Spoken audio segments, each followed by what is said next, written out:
Welcome to Moments with Marianne. I'm so delighted we're spending this time here today. We have a very inspiring show coming right up with two very special guests. Our first guest today is Dr. Rick Hanson, and he's here to share with us his new book, Neurodharma, New Science, Ancient Wisdom, and 7 Practices of the Highest Happiness. Now, Dr. Hanson is a psychologist, Senior Fellow of UC Berkeley's Greater Good Science Center, and a New York Times bestselling author. His books have been published in 29 languages, including Neurodharma, Resilience, Hardwiring Happiness, Buddha's Brain, Just One Thing, and Mother Nurture, with 900,000 copies in English alone. So let's welcome to the show Dr. Rick Hanson. Marianne, thank you. Oh my goodness, what a joy it is to have you here and to talk about this new book. I was so excited to get a copy. I mean, I'm sure you're having a lot of people tell you that right now because it's making some really impactful changes. I really appreciate that. You know, if I could just kind of talk about the book just for a second here. I think it's amazing to bring together both the wisdom of the ages, the people who've really developed themselves, who've acquired the greatest inner strength, inner peace, unshakable love, deep wisdom, learn from their example, turbocharged by the findings of recent brain science. And when you put those two together, sparks start to fly, and you have so many practical things you can do in everyday life amidst the madness, while also helping yourself take your own steps each day of self-actualization, personal development, inner healing, and even awakening along the way. Like, that's so great. I just love it. Well, I know I sound like a total dork. I mean, I'm an older guy, but I'm just completely enthusiastic about this material. It just seems like the neatest stuff. Oh, I'm right behind you on that, so if there's a line for people like that, I'm in it, Well, we're in the line together. We are in the line together. But I think it's so exciting what science is teaching us about the brain right now and how we can use that to really kind of move the needle forward and having a better experience here. It's really true. People, you sort of know it abstractly that, okay, what I'm thinking and what I'm hearing and what I'm remembering and wanting, it's all being kind of sort of made by my body and brain. But then we just forget all about it, except the implications are huge. And what the book's about and my work in general is helping people, in effect, light up particular circuits or get particular things to happen inside their brain. And in stimulating them, we strengthen them.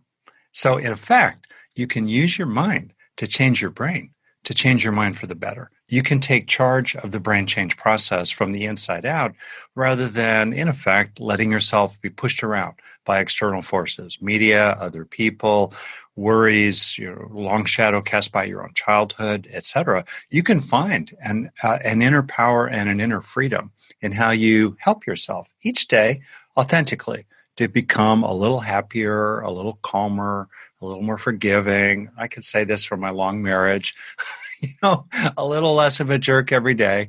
And that's good because it accumulates over time.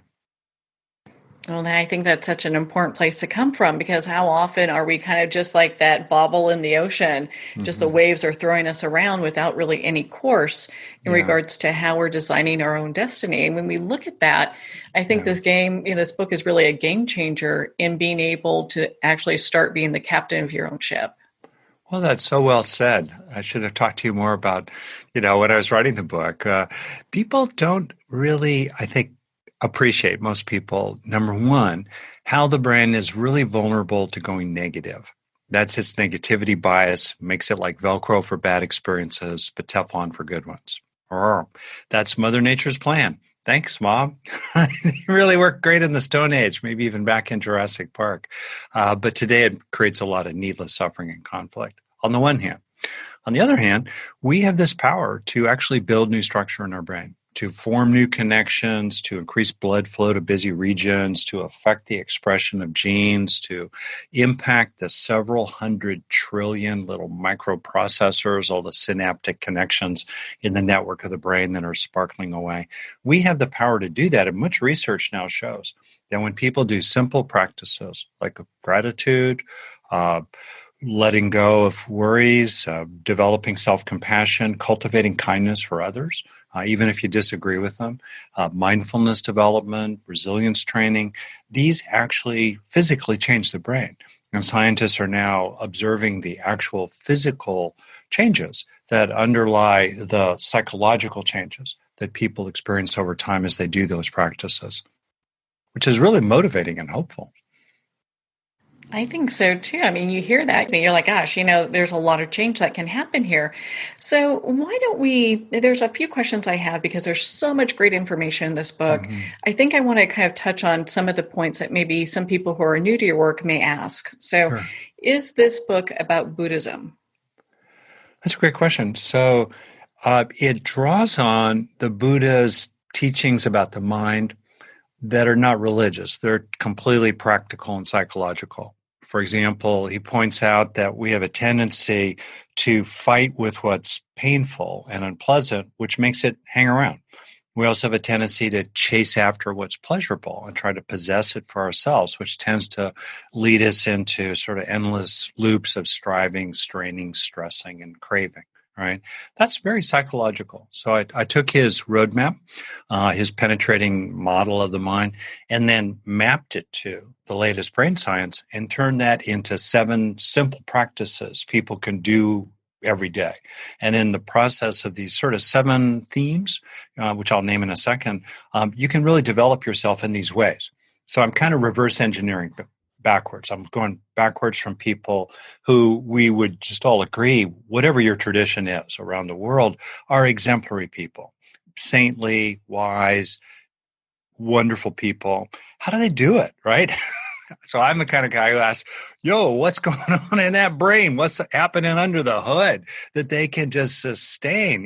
Pick your person. Mother Teresa, the Dalai Lama, Nelson Mandela. How do they do it, right? In the face of the greatest challenges, as well as so many people we've never heard about. And yet everyone who knows them knows, wow, they've got some, as my son, a sports guy, would say, they've got some serious game. All right, how do they do that, right? And it's just incredibly useful to do that. So I would just say, the book, it respects the Buddhist tradition, which has had the greatest sort of intersection with science and research in the last 10 years, because it, like science, is empirical. It's not based on faith. It doesn't claim any kind of superpowers for the Buddha or any, I'm myself a transcendentalist. I actually explore that dimension at the end of the book, by which I mean I think there's more to everything than simply just the ordinary Big Bang universe. There's more going on mysteriously, something or other than that. And if people just want to stay inside the natural frame, so-called, of ordinary reality, I'm okay with that. On the other hand, I think all the great teachers just about have said that there's more going on than meets the eye, and it's useful to open to that and take it into account and turn toward it. And then people turn toward that in different ways, including in traditional religious ways or just simply having a spiritual sense about them. So that's sort of the approach I took in the book, one that's welcoming of people who are secular, strict atheists even, while also being very welcoming to people who are Christian, who belong to other faith traditions as well, to use the 7 practices in their own path, right? To develop qualities, I'll name them now, of steadiness of mind, which we all need, warmth of heart, compassion, kindness. 3rd, emotional balance, equanimity. I call it poetically resting in fullness, a sense of contentment and enoughness already. Those are the first 3. Then in the second 3, feeling whole and complete as you are. Doesn't it feel peaceful to just imagine feeling that way? Like, okay, there's nothing wrong with you. Yeah, you've got to manage yourself, but you're okay. You don't need to be so divided internally. You can rest more in a sense of being rather than being swept into doing all the time. Then 5th, I call it receiving nowness, really being in the present. It's so great because much research shows that when people drop into the present, they suffer a lot less and they get much more effective. Right? That's 2 out of 2 right there. While I call it opening into allness, having a growing feeling of what you know is true, which is that we're connected to everything. And then last, finding timelessness, which does speak to the question of what is ultimate, has a fundamental stillness, spaciousness, and stability in which we can take our ultimate refuge, because unlike ordinary experiences and conditions, the ultimate is not changing all the time. Right? So those are the 7. And anyone in any tradition or no tradition at all can appreciate that steadiness, lovingness, fullness, wholeness, nowness, allness, and timelessness are pretty good to develop. Well, and it's not something that is unobtainable, which I think is good for people to hear. It's something you can strive for. Maybe one area you need to work on, as opposed to, getting all 7 and going, "Hey, I got the gold star." That's right. That's right. And I appreciate you letting me kind of rant about that. I could say, if I could, a few personal suggestions or examples. Yeah, making it real. So to summarize a lot of stuff, I think there are 3 things basically we can do in life again and again and again.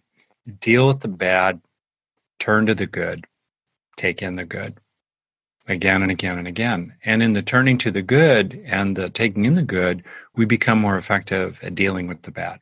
All 3 are necessary. There's no spiritual bypass in the saying here. There's no positive thinking here. On the other hand, we have an amazing capacity to turn to the good and take it in. In other words, what's true alongside what's crummy. Let's say a person is practicing social distancing, helping themselves, helping others in a time of a plague, good old-fashioned word spreading through us.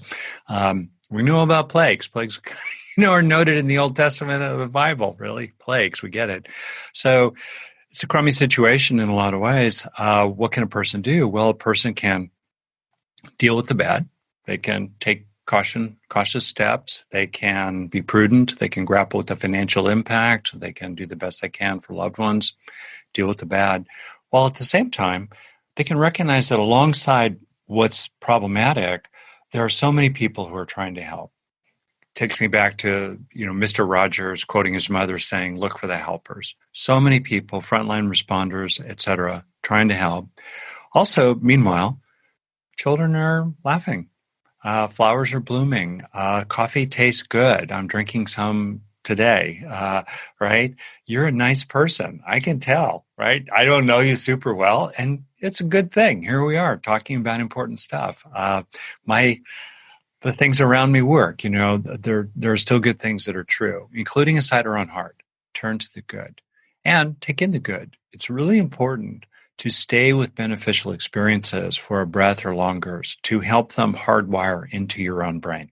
Otherwise, they wash on through while the negative experiences are caught because of the brain's negativity bias. So, any moment of any experience or time of sort of anxiety or stress, irritation, exasperation, feeling inadequate, feeling blue, gets sucked right in, goes right in, bingo.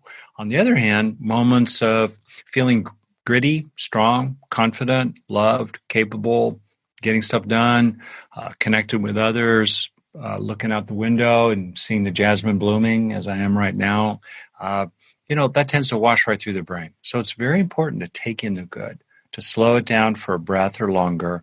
There's a famous saying, neurons that fire together wire together. So you want to keep the neurons firing together second after second so they wire together as well. It also helps to feel it in your body and focus on what's rewarding about it, what's enjoyable or meaningful about the experience, which also tends to turbocharge what's called neuroplasticity. That's a fancy term. I focus on positive neuroplasticity, hardwiring more and more inner strengths inside yourself. So that's an example of the current moment, right?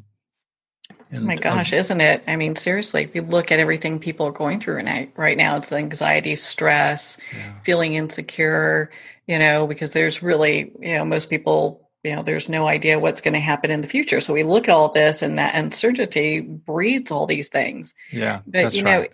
It's interesting because you get people who say, well, I'm tough because I have gone through all these negative things, without really realizing that that's what they're hardwiring in their brain. Oh, wow. That's so true. I mean, there are things that we only learn through, I'll call it pain. The only way to get that gain is through the pain. for example. And I think one thing that's happening broadly, this is June, we're talking in America, there's a lot of pain and a reckoning with, structural racism in our country for a long time now.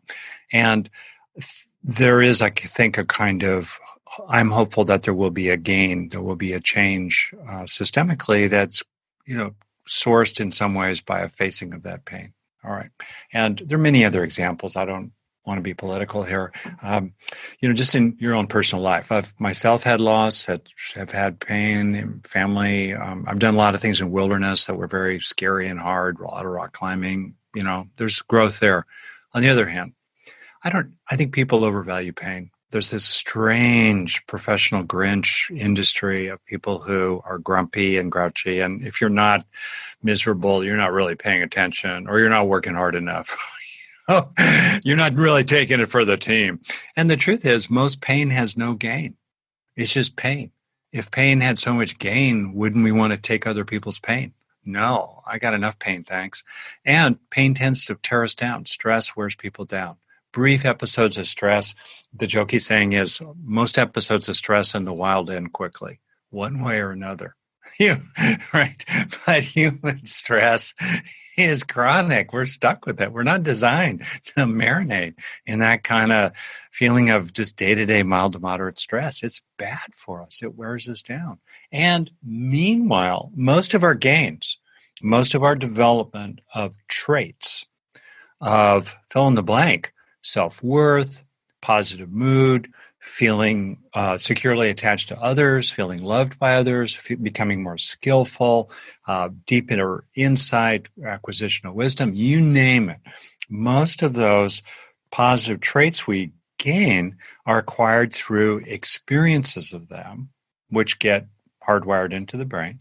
And those experiences of the good stuff we want to grow are usually enjoyable. They're not painful. They're pleasurable. Their enjoyability is an indicator of their value. They feel good. Mother Nature has made them feel good because they are good for us. And I think it's really a breakthrough for a lot of people to realize that they're overvaluing and marinating in their resentments and regrets and irritations and anxieties and frustrations. It's not good for you. And you won't grow from it. On the other hand, a lot of people undervalue the incredible power of appreciating genuinely good facts around them and slowing it down to recognize it and feel it and internalize it, including good facts about your own character, your own moxie, your own capacity to endure a hard time. The fundamentally good intentions in your heart, even if you don't always live from them, including me. These are things to recognize as well. And then in recognizing them, it's like you're fueling yourself. And the more the world is letting you down, right? The more the world is not helping, the more the world is oppressing you, the more, crud you're dealing with every day, the more important it is to do what we're talking about. Deal with the bad and turn to the good and take in the good, to develop stuff inside yourself. These topics could be framed as, oh yeah, that's for yuppies at yoga camp. But, actually it's for people dealing with the hardest stuff of all, in the streets, in the hospitals, on the farms, just in the hardest situations of all. My family, my father's side, comes from a ranch in North Dakota. He was born there in 1918 and went through the Great Depression and all the rest of it. People deal with hard things. The harder the things are, the more important it is to turn to what's good and useful, to develop strengths inside yourself to deal with it. I think that's so empowering because everyone goes through kind of like their dark night of the soul within their lifetime, regardless if it's a death. We're going through a very unique time in human history. Yeah. It could be many things. And to be able to have a skill set, a new skill set that you can take with you your entire life and use it to navigate all this, I think is so empowering. Oh, that's really true. I'm thinking about your own career just a teeny bit. I know about half of a sentence worth about it. I know you had a transition in it. And I just think about what we muster to deal with transitions. I don't know, maybe you could comment on that yourself, but what are some of the inner strengths we draw upon when we make, a transition, when we go through any kind of a change? We went through a very recent change ourselves. Our son had been living with us, adult son, for quite a while. When the plague came through America, we're still in it. He wanted to move out after about a month or two in because he was having no life at all. He hadn't seen his girlfriend for a long time, and so he moved out. That was a real loss to just look at our son and think, it's going to be a while before we hug you again, on the one hand. On the other hand, our daughter got COVID in New York City, lived there for a while, got through it, got to the other side, positive antibody test. She definitely had it. So as best we can tell, she's relatively now immune. So she's come to live with us. We've had to manage that kind of transition too. And so people, draw on inner strengths of different kinds to deal with these things. And, to me, I'm just a methods guy, just in the trenches, thinking that, we get through the long and twisty road of life by what's mainly inside us. And I think at a time like the current pandemic, we're faced to reckon with whether we've invested inside ourselves. Because while the music's playing and the sun is shining and everything's going well, we get propped up by our interactions, our activities, our settings, and the experiences we have in them. Okay. So as long as the music is playing, right, we don't need to really develop much inside. You don't have to save for a rainy day. But when the storm finally comes, think of this epidemic as like a slow motion hurricane. We saw long offshore early January, is now sweeping through the country. It's going to be with us probably for another 6 months at least, with consequences for another year or so, at least, ballpark. And in the midst of the storm, you're really left with what you've got inside. Everything else falls apart. And what is there inside? Is there patience inside? Is there calm? Is there an inner peace? Is there an unconditional contentment, not based on conditions? Deep down inside, do you feel at ease and happy with your life and its meaning and its fulfillment? I mean, do you feel that or not? Is there resilience inside? Is there steadiness of mind? Is there lovingness of heart? Can you stay in the present and not get obsessed about the past or the future, right? So there's a reckoning. And with that reckoning, I think, is a great teaching. Yeah, it's time to invest in ourselves. Much like I think it's time clearly to invest in the common good and to really appreciate that if you don't invest in the common good, whether it's public health or science or respect for journalists and respect for the truth altogether, you're going to be in big, big trouble. You can get away with it for a while if you get lucky as a country, but sooner or later there will be a reckoning, and then, boom, there you are. And we're in that reckoning right now. Well, it's really interesting because you're so right. I mean, this time that we have where we're quarantined, it's like it's begging us to dive inward and look at all the things that we've kind of shoved in closets and hidden and, stuffed and not dealt with. Yeah. So, when you're just by yourself, you have yourself to contend with. Yeah. And how much do you like yourself? That's right. And then what can you do to like yourself more, right? And just on that point, if I could, to get practical here, just a couple practical things people can do, because I know we'll be finishing up pretty soon. One practical thing people can do is to deliberately look for little moments with other people when they are actually being cared about in one of 5 basic ways. And I'll just name them. They kind of go from very simple to the ultimate. So we can look for ways in which we are included or seen or appreciated or liked or loved. And when it's real, especially if, like me, you landed in adulthood with a huge hole in your heart of unmet needs, really, unfulfilled longings for appreciation and closeness and inclusion with others. I was a very shy, dorky kid whose parents were loving but poor at empathy, who also was very young going through school, in my case. And so I had a lot of experiences of being an outsider and unseen and unwanted. So there you are. So that's something people can do. look for those authentic experiences where you're part of a group, you're included, where someone's listening to you or at least trying to understand. Maybe they're appreciating you, they're grateful to you, liked, loved. That's a practice. That's a really good practice. And honestly, bit by bit, you really can internalize it again and again. And over time, feel that you are actually lovable, that you are worthy. And in the process of that, support the capacity to like yourself. I think I have time for one more question here. That's great. But we're gonna have to spend more time with you another day when we can just sit down and really dive into this. So I know you mentioned gratitude. So how much a part does gratitude play in all of this?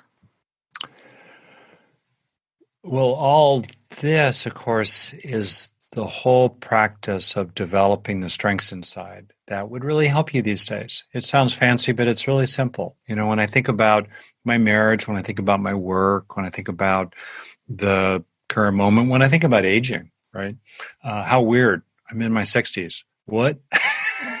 How did that happen? Where have I been? So it's really useful to just ask yourself, okay, what if it were more present in my mind these days would really help? What qualities would really help? And then how can I develop them? And absolutely, one of the preeminent qualities supported by vast amounts of research is gratitude, thankfulness for what you've received. Gratitude draws us into a sense of vulnerability. It makes us recognize our dependencies on everything else because we are grateful for gifts.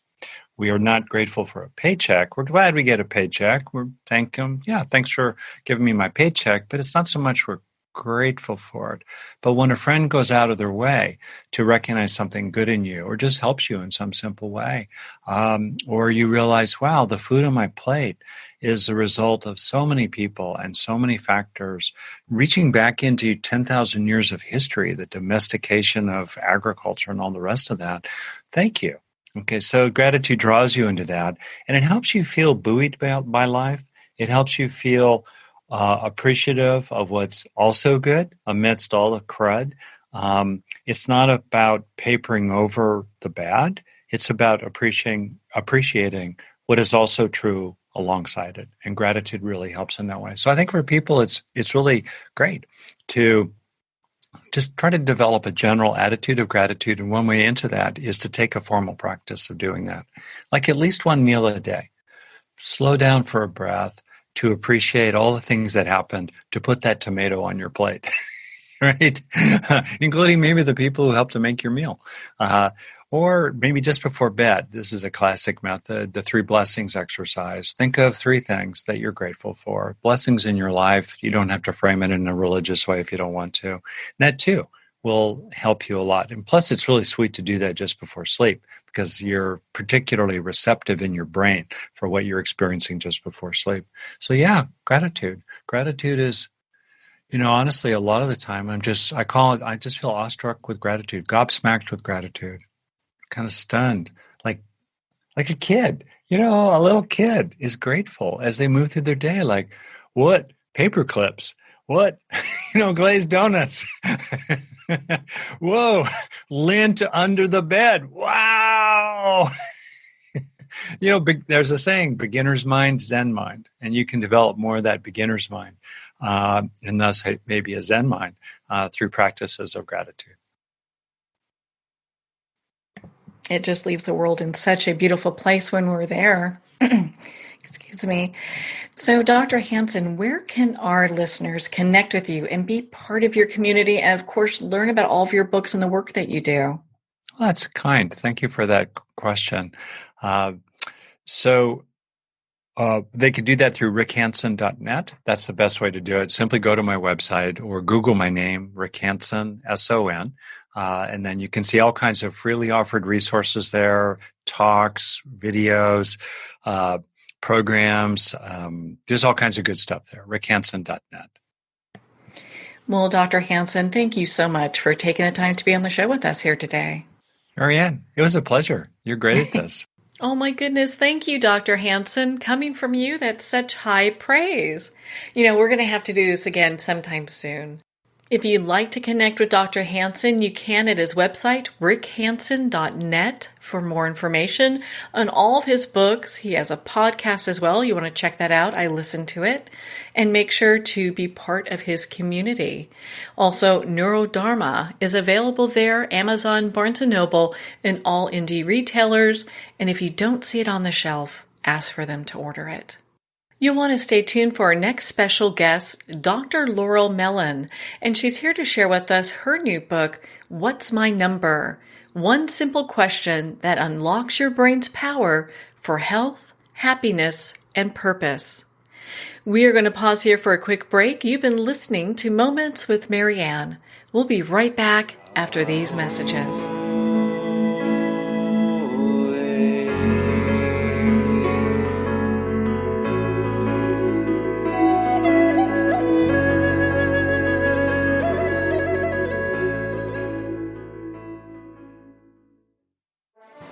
Internationally recognized and award-winning author Judy Goodman works and teaches outside the box of limited thinking. Working with people from every walk of life, her goal is to empower you to be the best you can be, no matter what the challenge is. Born with the gift of seeing beyond our normal vision, she has an extraordinary gift of working with every challenge. Teaching beyond conventional wisdom, her work is described as life-changing. Visit judygoodman.com. That's judygoodman.com.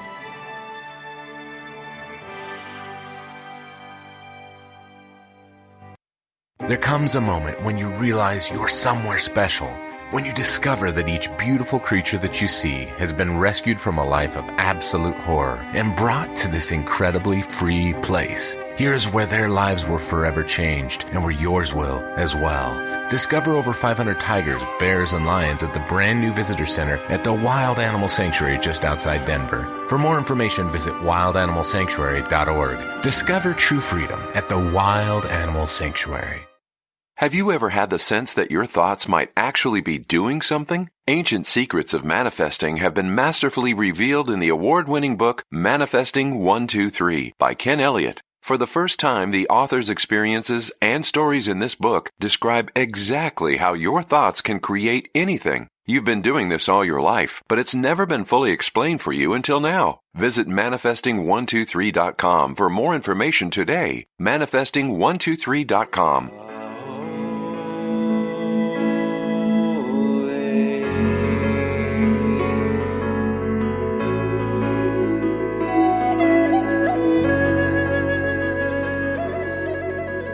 Welcome back to Moments with Marianne. We're here today with our next special guest, Dr. Laurel-Mellin, and she's here to share with us her new book, What's My Number? One simple question that unlocks your brain's power for health, happiness, and purpose. So Dr. Laurel-Mellin is the founder of Emotional Brain Training, otherwise known as EBT, a neuroscience-based solution to stress. She is a health psychologist and associate clinical professor of family and community medicine and pediatrics at the School of Medicine, University of California, San Francisco. Dr. Mellin is a New York Times bestselling author, researcher, speaker, and clinical trainer. So let's welcome to the show, Dr. Laurel-Mellin. Oh, what a pleasure to be here with you, Marianne. You know, gosh, what a great time for this book. I know What's My Number really dives into so much that we really need right now. Well, you know, we have another body part that we mostly don't even think about. It's in the brain, and it's the emotional brain, and it's amazingly competent, and it's the stress brain. So in times long past now, we didn't have as much stress, and we could get by with thinking and doing, but it's now the age of the emotional brain, and we're learning how to work with our emotional brain to be amazingly resilient. So what inspired you to write this book? Why this time? Well, you know, I've written many books on emotional brain training because clinicians use it, the public uses it for everything from depression and anxiety to overeating and relationship issues or stomach aches or anything that's stress-related. But what I decided is we needed a little book that everyone could pick up, they can put in their backpack, and it just gives them the real facts they need to know to get competent with the tools of EBT so they can shut off cravings and those stuck states that come. And it was really just almost like PPG. You know, everybody needs the basic protection against stress. I thought, wow, a little book like 140 pages or something where people could just pick it up and run with it. And we had so many requests from it. In fact, some of our participants, one in particular says, Laurel, I've been waiting for 20 years for you to write this simple book on EBT. So we just felt that right now, as a public health measure, everyone needs these tools. And the reason for that, Marianne, is that in the past, we've used 2 of our resiliency pathways. The brain actually has 5 levels of stress. One is the least stress, and the top of our brain's in charge, all the way down to stress overload, which is most of what we're experiencing right now, where the reptilian brain is in charge. That's stress level 5, so 1 to 5.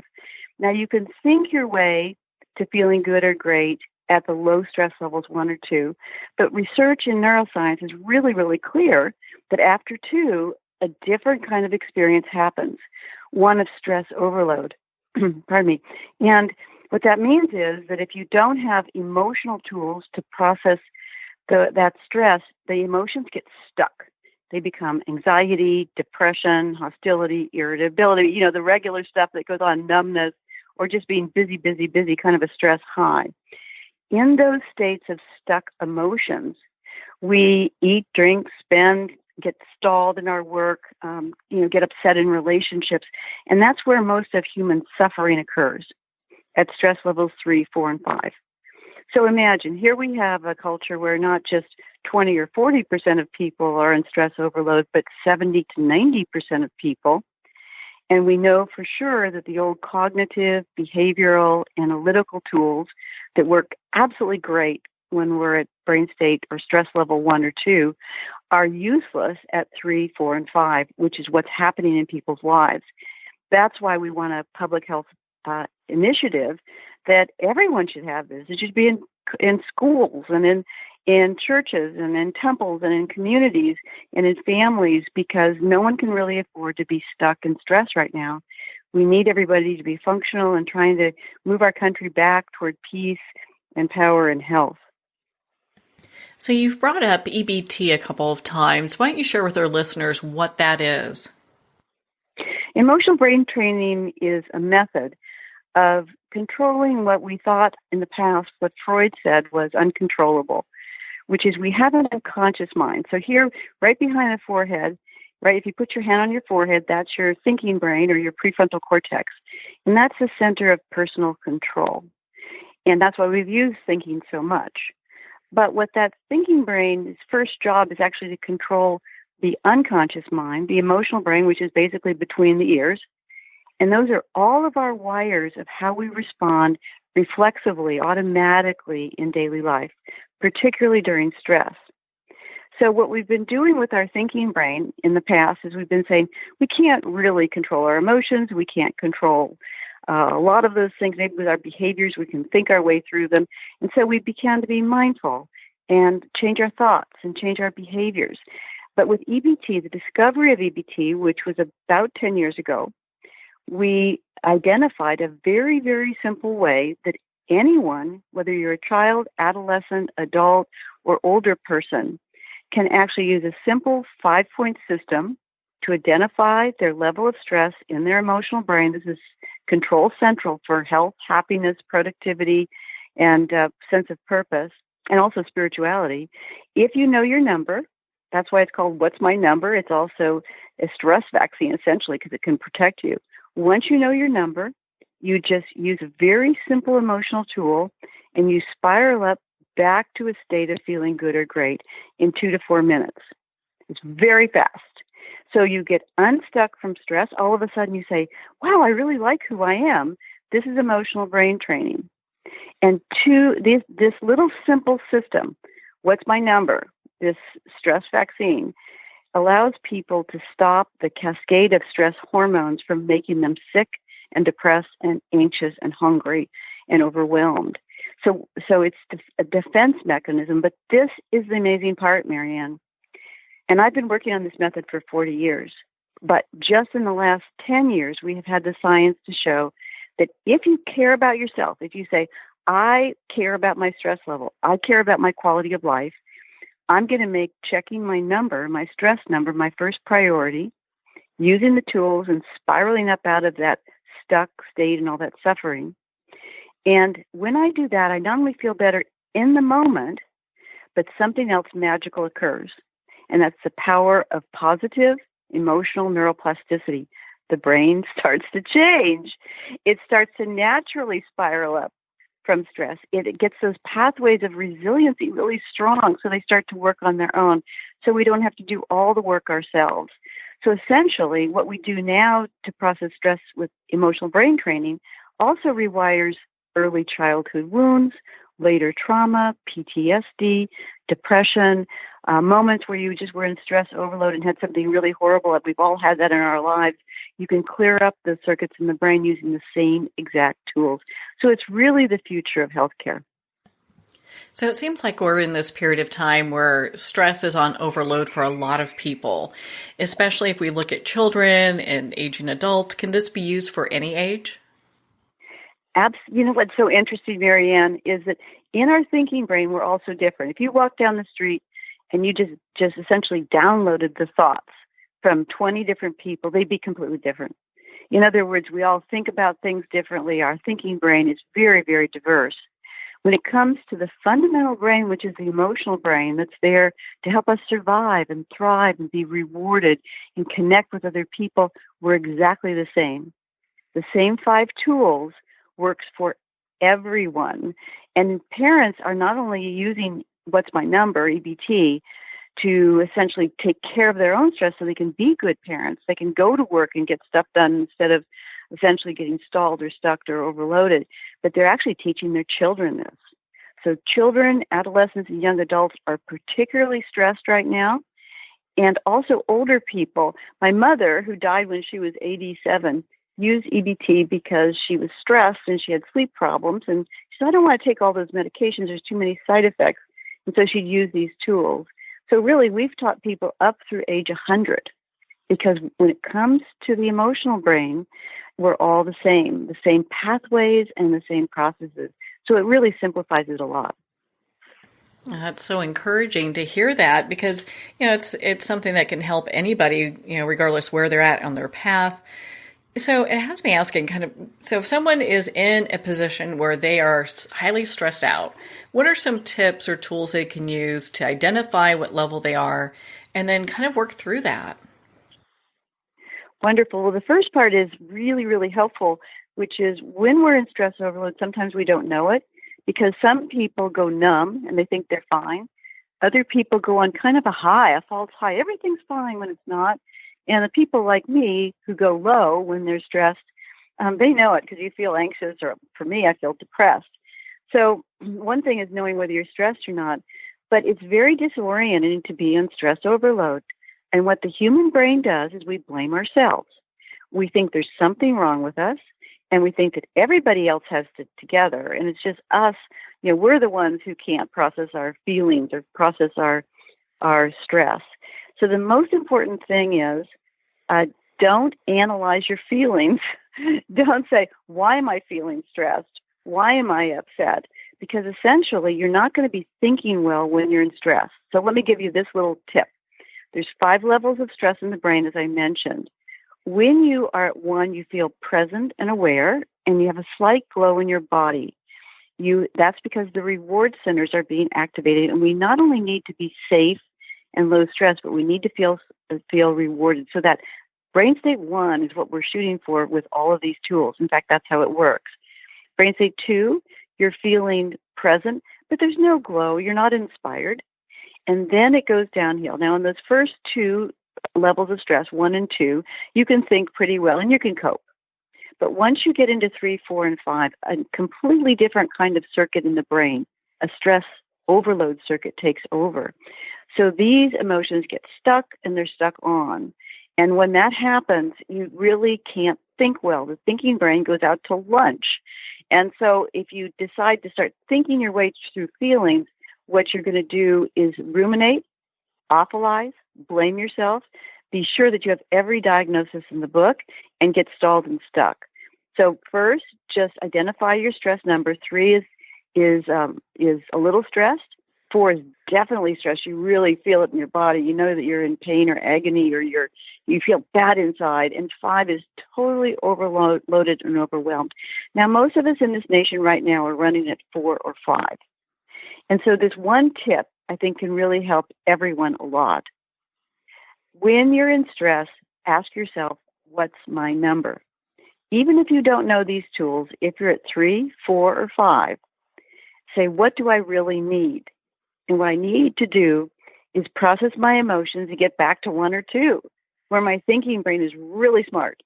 And I'm really able to figure things out instead of just imploding and getting into a downward spiral. That is so important and such great advice. Thank you so much for sharing that. And it helps people to come to this place where they're like, okay, I can be in charge of my stress and not have my stress run rampant. Exactly. And those states of 3, 4, and 5, those states are stuck on. So if you wonder, why did I get triggered and then I couldn't get out of it? It's not you. It's not your fault. It's the kind of wire that we all have. It's a toxic stress overload wire. Everyone on the planet has them, and they have no shut-off valves. So once you get triggered, you could be in stress, even though you're not aware of it, with all those chemicals gushing that create these health problems for a half an hour to 5 days. You can even be stressed out. So the benefit of emotional brain training, the what's my number, this stress vaccine, is that you cut into that stress in the present moment in 2 to 4 minutes. So you stop that gushing of stress chemicals.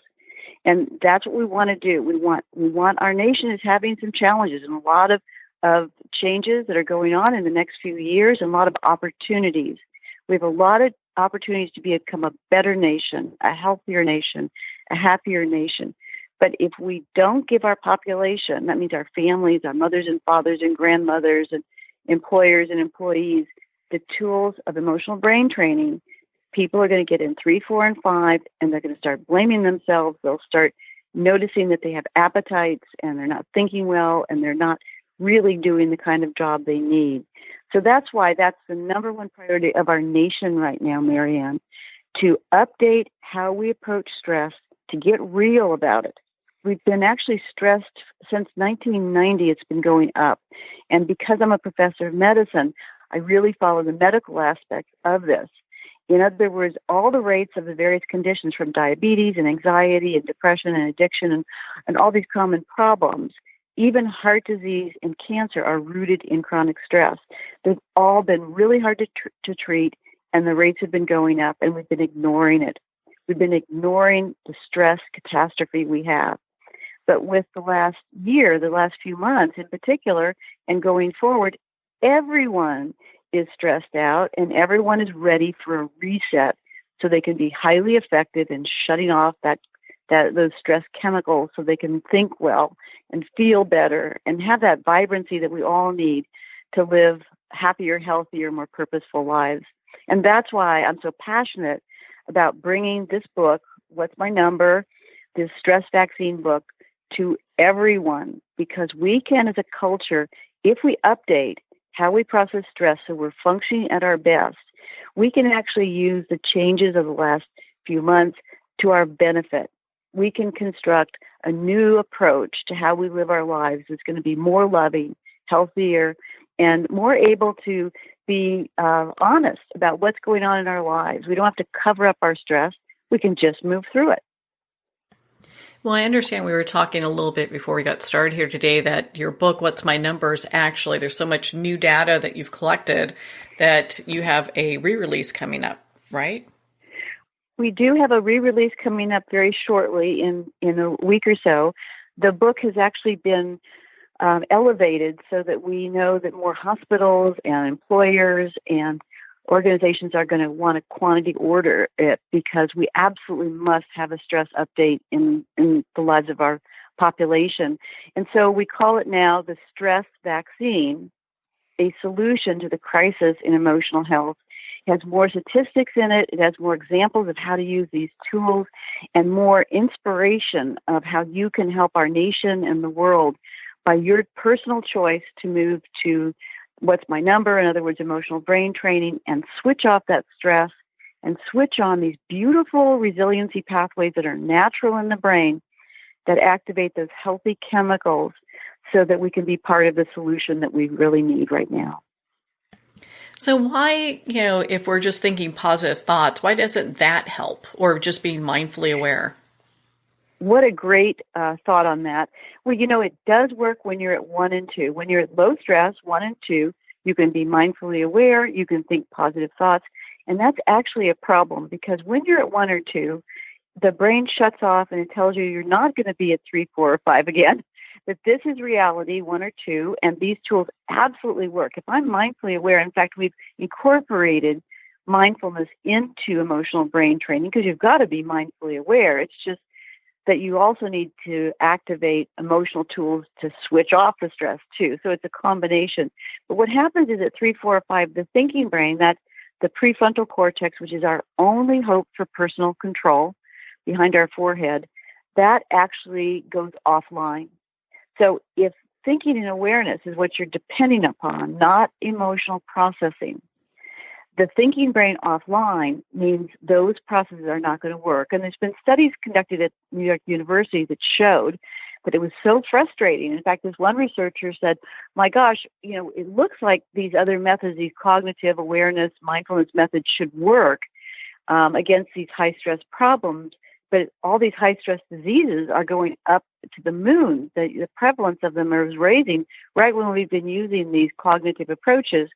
And so they did a study, and they showed exactly what I'm saying to you, is that they work great at 1 and 2, and at 3, they don't work at all. And then we go down that toxic path to chronic stress, and who do we blame but ourselves? And we really need one thing, the emotional tools to switch off stress and get back to that state. And then when you're back to that state, or 1 or 2, the positive thinking works, the mindfulness works, and so you've got the best of both worlds. That's so important. I had no idea that the brain really functioned in that way. I think most people have no idea. So having this information really puts you in the driver's seat of managing your own anxiety, your own stress, and really your life. Well, and the part of it has to do with love and compassion and judgment, because we are just, emotional creatures. What we want more than anything is love. We need to love ourselves. We need to love life. We need to love others.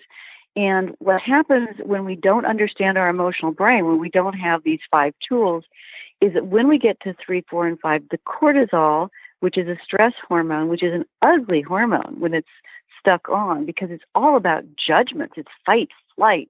It's harsh. We either turn that aggression in toward ourselves or outside to others. And many people just turn it inside with self-blame.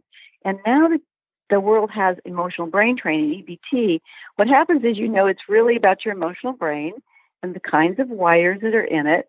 So, like, for example, last night, I was watching something on television. It was very disturbing to me. And I went right down to a brain state 5. And I said to my husband, I said, oh, sweetheart, I'm at 5. I'm feeling overwhelmed, lost, and confused. And he said, hey, and I'm at 4. I'm a little bit less stressed, but I'm still feeling pretty down. And we looked at each other. There was no judgment. It was, well, it's normal to be in all 5 brain states in any given day. It's just that we don't want to get stuck there. So we had a language to communicate it. And secondly, these wires of how we respond to life, most of them come from our childhood or encoded later during stress overload. So they're not our fault. They're just wires. And with an EBT, you can actually choose a wire. Like I used to have a wire that was an overeating wire. And I thought, oh my gosh, I'm going to become a nutritionist. Before I became a health psychologist, I was a nutritionist, and I'm going to fix my overeating by learning about food. Well, actually, it was a wire in my brain that had been encoded early in life that made me triggered to overeat. And once I had the emotional tools to switch off the cravings, the same tools allowed me to break that wire, so I stopped that overeating. So whatever pattern we're in that we feel out of control, truly on a neuroscience level, it's really just an emotional wire. And now everyone can have the skills to shut off those wires, stop the judgment, and have a better quality of life. So when we look at all this, can it help change bad habits that we've had forever? I know you've mentioned overeating and a few other things, but is this something that can also help with like unhealthy lifestyles altogether? Absolutely. And so many of us are quick to blame ourselves. We say, I don't feel like getting up off the couch. I'm just too lazy. Or they might say, this drinking problem, I'm beyond any hope. Or what about my overspending? Or my favorite, buying books on Amazon. So whatever it is, you're going to have habits that are really hard to change. Now, if it's an easy habit to change, it's because it's stored at levels 1 and 2 in your stress brain. But anything that's difficult, it's stored in the bottom parts of the brain, in the 3rd, 4th, or 5th stress area. And those wires are so lickety-split that they get activated without our permission or control. So with emotional brain training, you just decide, okay, let's say my problem is I procrastinate with work, or my problem is I really won't get up the couch, or I really do use too many medications, or whatever that is.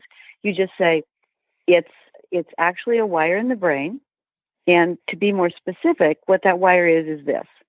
Is that, like, I'll use my eating as a problem because it doesn't matter. You can get stuck in a mood, like being in a rage. You can get stuck in a behavior. You can get stuck in a relationship pattern where you're always pleasing other people or always trying to rescue other people. Whatever that is, in the brain, it's one thing, Marianne.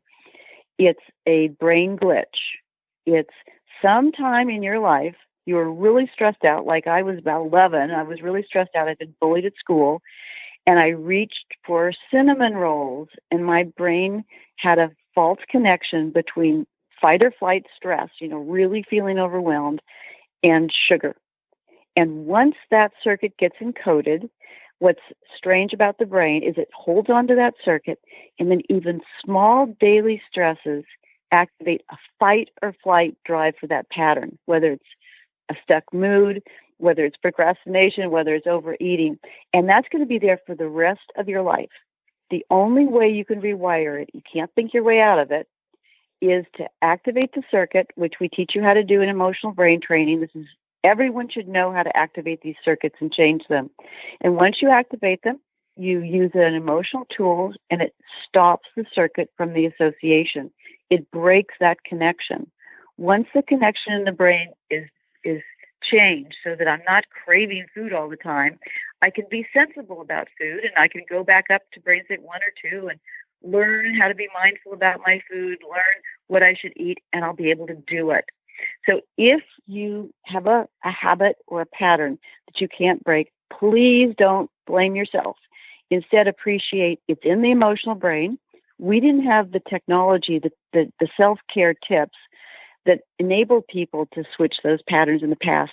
Now we do. You don't have to live with those patterns. You can rewire them. The tools are simple, and anyone can learn them. That's just so empowering. Why is it that this works so quickly? Is there a reason to that? Yeah, it is. And, one of the things that shows that this works quickly is many therapists have been in therapy sessions, and they notice that sometimes they say or do something to a client, and all of a sudden it rocks their world. All of a sudden they change. And you can probably think of times in your own life where you worked at something, all of a sudden something changed, and it was stopped being an issue in your life. It was just over. And the reason for that is the wires in the emotional brain change only with emotional experience.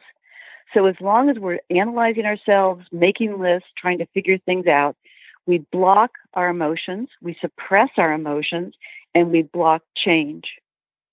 In a moment, with actually activating a wire that's emotional, that you can actually bring up, feel the feelings in the moment, and choose a different path, the brain updates how it responds to life, and you change your brain so the drive for it begins to fade. Now, sometimes, even with emotional brain training, when you come into the program, you get an app, so you don't have to think about it. You can just use the emotional tools. And then people, after using those emotional tools for maybe a few weeks, they say, hey, I want more. I want to get at my depression circuit, or I want to get at my anxiety circuit, or why am I always pleasing my wife circuit, or whatever that is. And they learn how to rewire a circuit. A basic life skill. It should be taught in school. It should be taught everywhere. And so they actually learn how to activate the circuit and shut it off. Sometimes it works in one hit. Other times it takes a number of hits. But the emotional process is the same. And sometimes you get lucky and it just ends right there. More often you sort of hit away at it. You chip away at it several times or many times until all of a sudden you are free. And that's the difference with emotional brain training.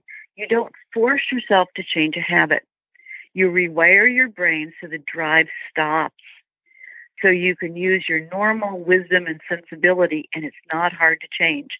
In fact, one of the frustrations I had in EBT was that participants we have telegroups, so people can get these skills over the telephone because they want privacy and they want to just do it in an easy way given they're so busy. So in a telegroup, we would have people coming in and they would say, they worked on their food circuit, for example, their food wire that made them overeat, or their numbing out circuit. And then it would be like a couple months later and they're working on some other circuit and they'd say to me, "Oh, Laurel, I've lost 15 pounds. I said, "You didn't mention that." And they said, "Well, it wasn't an issue. After I rewired the circuit, food was not an issue in my life. It wasn't that interesting to me." And the same for the mood. So in other words, when you go to the source of our power in life, which is our emotional brain, and learn how to change it, the problems begin to fade because the brain has changed. This is the easy way to change, by changing the wires that activate the stress that causes us to do what we keep doing over and over again. And it just shocked me. I said, "So you mean I helped you learn that skill, you learned it, and then you went on to something else?" And that's exactly what happens, is we're free of that drive.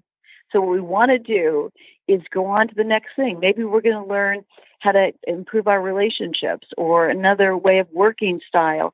So the mind wants to go on to doing something new and wonderful when they've already satisfied that other drive, and it's history. It's like a love affair that's over. It's done. That is so empowering, Laurel, and I can't wait for the new book to come out and read that as well. Where can our listeners connect with you and be part of your community and learn about your books? Thank you so much. Actually, it's emotional brain training, and the website is EBT. It's like food stamps. So you've got to wade through the food stamp lines in the internet, but it's ebt.org, and there's all the science, all the books. There's a community. There's what we really love, which is the app, so people can get started right away and start enjoying that. And also 30-day daily groups where in 30 days you can reset your brain for stress resilience, and weekly groups and workshops and tapes. We want everyone to have these tools as a national effort to move past this stress overload that we're all experiencing so we can move forward with more joy and productivity and be healthier and happier. That's what we need most right now. Oh, isn't that the truth? I mean, I felt that What's My Number was such a powerful little book, and it's really simple. It's easy for people to get in and start reading. And I felt it was such a great resource. I can't wait to see the next one. Laurel. Thank you. No, thank you. And thank you so much for taking the time to be on the show with us here today. What a pleasure for me. Thank you, Marianne. Well, thank you, Dr. Mellin. It's been such an honor to spend this time with you. And of course, to talk about your new book, What's My Number? What's My Number is available at Amazon, Barnes & Noble, and of course, you can get it on Kindle. If you'd like to connect with Dr. Mellin, you can at ebt.org for more information. Well, we're at the end of our time today. I would like to thank everyone for tuning in. You're listening to Moments with Marianne. And remember, make every moment count.